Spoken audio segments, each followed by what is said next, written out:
যা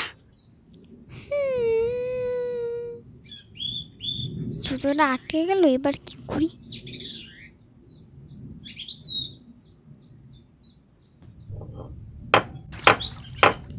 পিসিমণি, তুমি ছিলে বলে তাই কুলটা খেতে পারলাম। আমার কুল খেতে যে কি ভালো লাগে।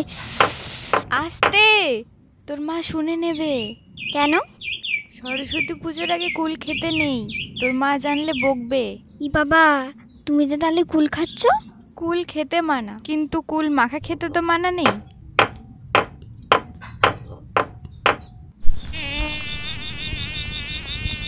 বাবু, তাড়াতাড়ি ঘুমিয়ে পড়ো, কিন্তু কাল আবার সরস্বতী পুজো। নিম হলুদ মাখতে হবে, মনে আছে তো? কাল সরস্বতী পুজো? হ্যাঁ, কাল সরস্বতী পুজো তো। সরস্বতী পুজোর আগে কিন্তু কুল খেতে নেই। তুমি কুল খাওনি তো? হ্যাঁ আমি জানি, পিসিমণি আমাকে বলেছে তো কুল খেতে নেই, কিন্তু কুল মাখা খাওয়া যায়। হ্যাঁ, মেয়েটাকে যে কি বলি। তোর পিসিমণিকে আর কিছু বলার নেই, দিন দিন বড় তো না, যেন ছোট হয়ে যাচ্ছে। আচ্ছা ঠিক আছে, তুমি আবার ঘুমিয়ে পড়ো তো, অনেক রাত হয়ে গেছে। তাতান, তাতান, ওঠো ওঠো ওঠো, সকাল হয়ে গেছে তো, দেরি হয়ে যাবে, তাড়াতাড়ি উঠে পড়ো। সবাই স্নান করে স্কুলে চলে গেল তো। ওঠো ওঠো ওঠো, তাড়াতাড়ি উঠে পড়ো।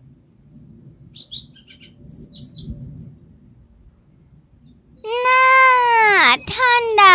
না না, একদম ঠান্ডা নেই। আমি তোমার জন্য গরম জল করে এনেছি, এই নিম হলুদ মেখে তাড়াতাড়ি স্নান করে নাও।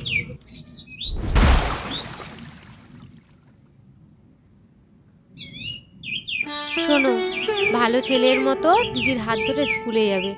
অঞ্জলি শেষ হয়ে গেলে সোজা বাড়ি চলে আসবে, কোথাও যাবে না কিন্তু।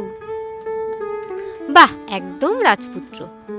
কি সুন্দর লাগছে তোমায় দেখতে।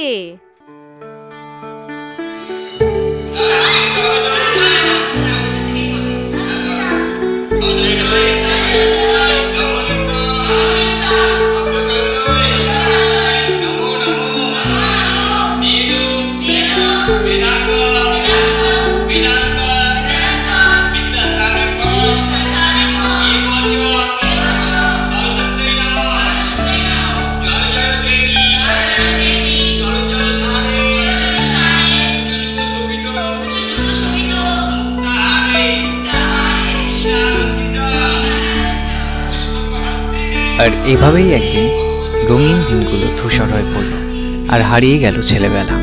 সেই যে হারালো, আর খুঁজে পায়নি। ছেলেবেলার অতিরত্ব, আড়ম্বরতা, সাজুর্যতা, সেই যে শর্ত সাপেক্ষ জীবনের আড়ষ্টতা, সংকীর্ণতা এবং দোলাচালতার অধীনে হলো, সে আজও সুপ্ত অবস্থায় রয়ে গেছে। বাতাসে আর ছেলেবেলার গন্ধ নেই, জীবন আর পরিমার্জিত নেই।